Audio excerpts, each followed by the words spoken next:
Bonjour à toutes et à tous. De l'accord des philosophes contemporains, Le deuxième sexe de Simone de Beauvoir est une œuvre révolutionnaire, car elle est la première féministe qui parvient à justifier ses positions par des thèses philosophiques et historiques. Le deuxième sexe a une influence considérable sur les générations de femmes qui lui ont succédé. De Beauvoir défend la thèse suivante: l'inégalité homme-femme est historiquement et idéologiquement construite.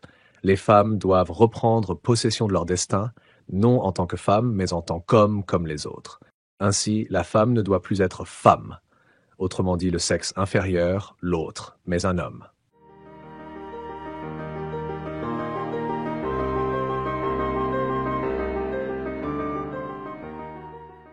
Cette œuvre est non seulement célèbre, mais aussi très controversée, et cela depuis sa publication. En fait, c'est surtout à cause de la célébrité de l'œuvre que Simone de Beauvoir a dit que Le deuxième sexe est l'œuvre dont elle était la plus satisfaite. Beauvoir et son ami, compagnon et amant, l'existentialiste Jean-Paul Sartre, ont toujours écrit des œuvres sur des thèmes importants de l'actualité de la société française, et ont, à cause de cela, été appelés des écrivains engagés.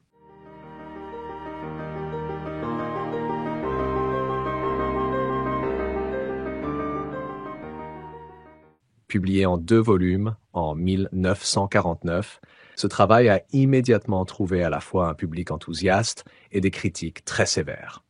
Le deuxième sexe a été si controversé que le Vatican l'a classé dans la liste de ses romans interdits. En outre, Simone de Beauvoir affirme que l'existence humaine est un jeu ambigu entre la transcendance et l'immanence. Mais les hommes ont eu le privilège d'exprimer la transcendance à travers des projets, tandis que les femmes ont été contraintes à la vie répétitive et peu créative de l'immanence. De Beauvoir propose donc d'étudier comment cette relation radicalement inégale a émergé et comment elle se traduit.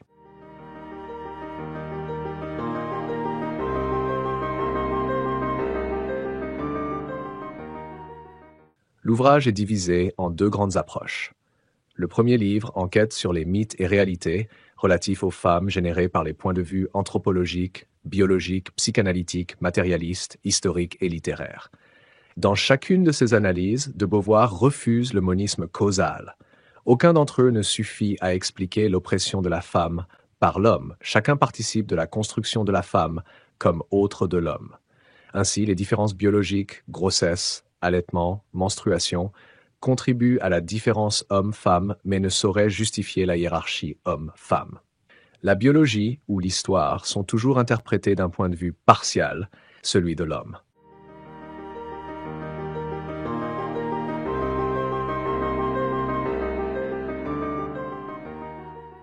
De Beauvoir analyse ensuite le rôle des mythes dans la construction de cette idéologie de la domination masculine, notamment le mythe de l'éternel féminin. Ce mythe paradigmatique qui intègre de multiples mythes de la femme, tels que le mythe de la mère, de la vierge, de la mère patrie, de la nature, tente de piéger la femme dans un idéal impossible en niant l'individualité et en refusant la singularité des femmes et de leur situation. Ce mythe de l'éternel féminin a créé un idéal de femme, générant une attente toujours déçue. Les femmes réelles sont ainsi toujours perçues comme des fardeaux, des inachèvements.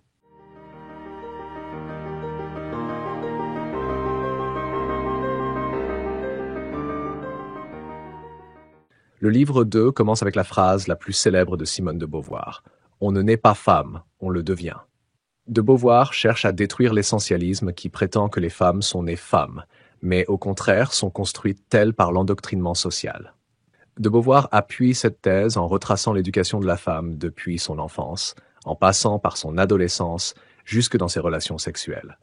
À chaque étape, Beauvoir illustre comment les femmes sont forcées d'abandonner leurs revendications à la subjectivité transcendante et authentique au profit d'une acceptation d'un rôle passif et aliéné, laissant à l'homme le rôle actif et subjectif. De Beauvoir étudie les rôles d'épouse, de mère et de prostituée pour montrer comment les femmes, au lieu de se transcender par le travail et la créativité, sont réduites à des existences monotones au rôle de mère et de maîtresse domestique, et celui de réceptacle sexuel de la libido masculine.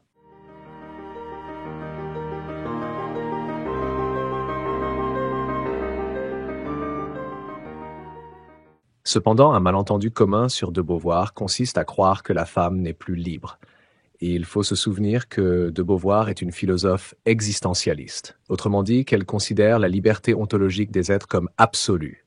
L'homme ne détruit pas la liberté de la femme en objectivant la femme, mais il tente d'en faire un objet. La femme reste une transcendance, transcendée par la transcendance masculine, ou formulée autrement, une transcendance transcendée.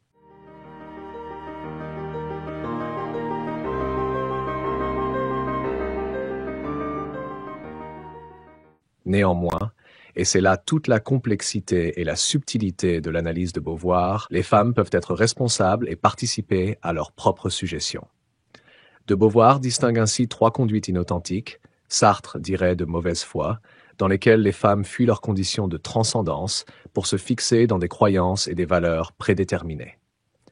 Ces trois attitudes, formant autant de tableaux, sont la narcissique, l'amoureuse et la mystique. Ces trois catégories ont en commun la fuite de leur liberté au profit de l'objet.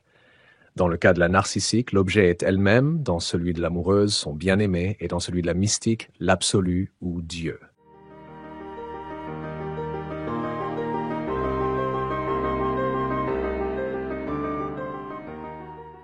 De Beauvoir formule en conclusion des recommandations pratiques pour favoriser l'émancipation de la femme.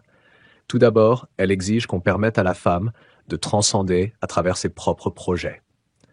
En tant que telle, la femme moderne se targue de penser, d'agir, de travailler, de créer dans les mêmes conditions que les hommes. Au lieu de chercher à les dénigrer, elle se déclare leur égale. Afin d'assurer l'égalité de la femme, Simone de Beauvoir préconise de tels changements dans les structures sociales, telles que la légalisation de la contraception et de l'avortement, la liberté économique de la femme et son indépendance à l'égard de l'homme. En ce qui concerne le mariage, de Beauvoir le voit comme un obstacle à la libération des femmes, car il fixe dans une institution les rôles archaïques de mari, patron de la famille, et celui de l'épouse, son esclave domestique.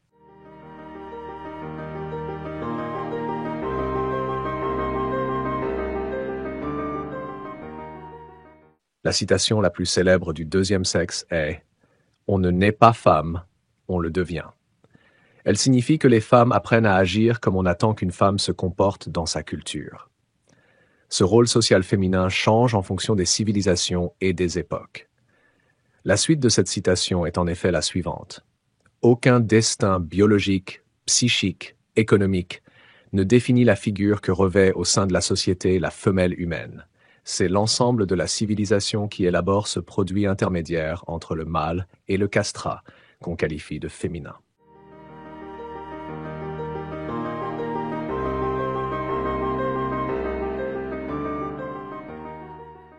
Hommes comme femmes sont juges et parties dans cette question. Ils tranchent, mais ont un intérêt dans la réponse apportée. Le risque est de continuer dans l'opposition creuse d'arguments.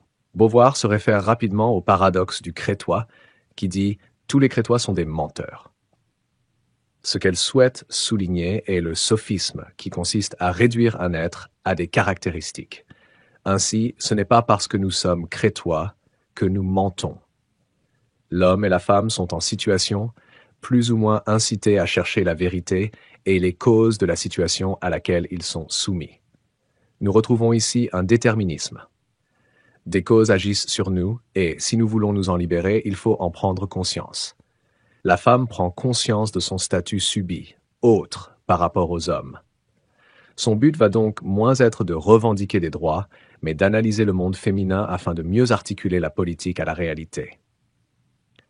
L'auteur reconnaît un parti pris, l'objectivité étant impossible, mais ce parti pris est riche de sens et il s'agit de le comprendre et le garder en tête.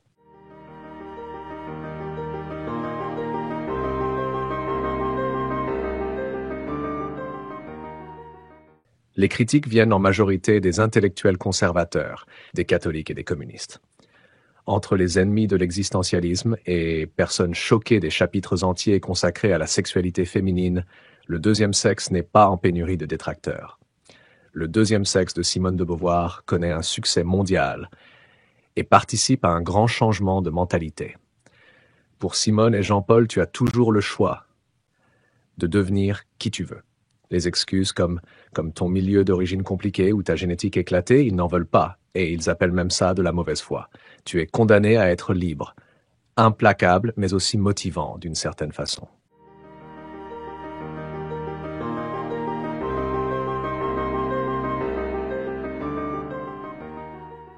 Dans la dernière partie du Deuxième sexe, Beauvoir donne des conseils précis et concrets pour permettre aux femmes de s'émanciper des hommes. Pour elle, les libertés civiques telles que le droit de vote ne suffiront pas pour libérer les femmes du patriarcat. Le travail est la première étape de l'émancipation. Rappelons encore une fois qu'en 1949, date de publication du Deuxième sexe, les femmes sont au foyer. Elles n'ont donc aucune indépendance financière. L'injonction à la maternité est une autre entrave majeure à la liberté des femmes, et Beauvoir a toujours milité en faveur de l'avortement et de la contraception. Elles doivent également se détacher du mythe de l'éternel féminin, et donc des injonctions à la féminité. En guise de phrase de conclusion, Beauvoir écrit « La femme libre est seulement en train de naître ».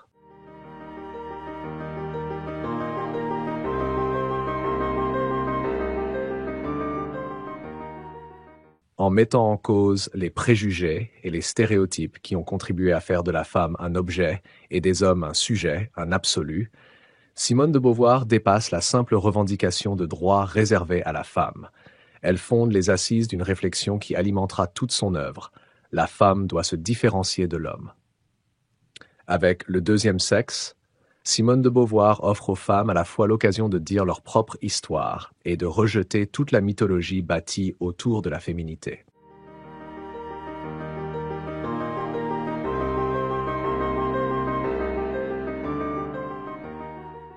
Selon Simone de Beauvoir, la femme n'existe qu'à travers le désir masculin, l'exaltation de sa virilité.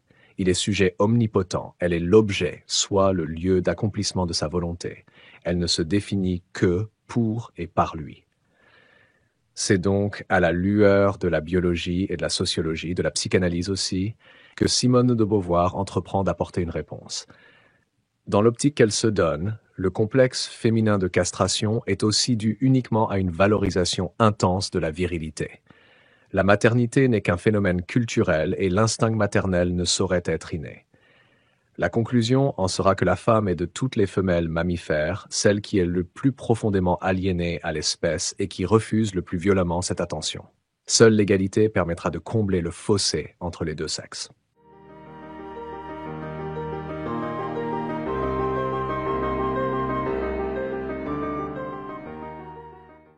Je vous remercie d'avoir suivi cette vidéo. N'oubliez pas de la partager sur vos réseaux. Abonnez-vous pour m'encourager. Merci encore et à la prochaine vidéo.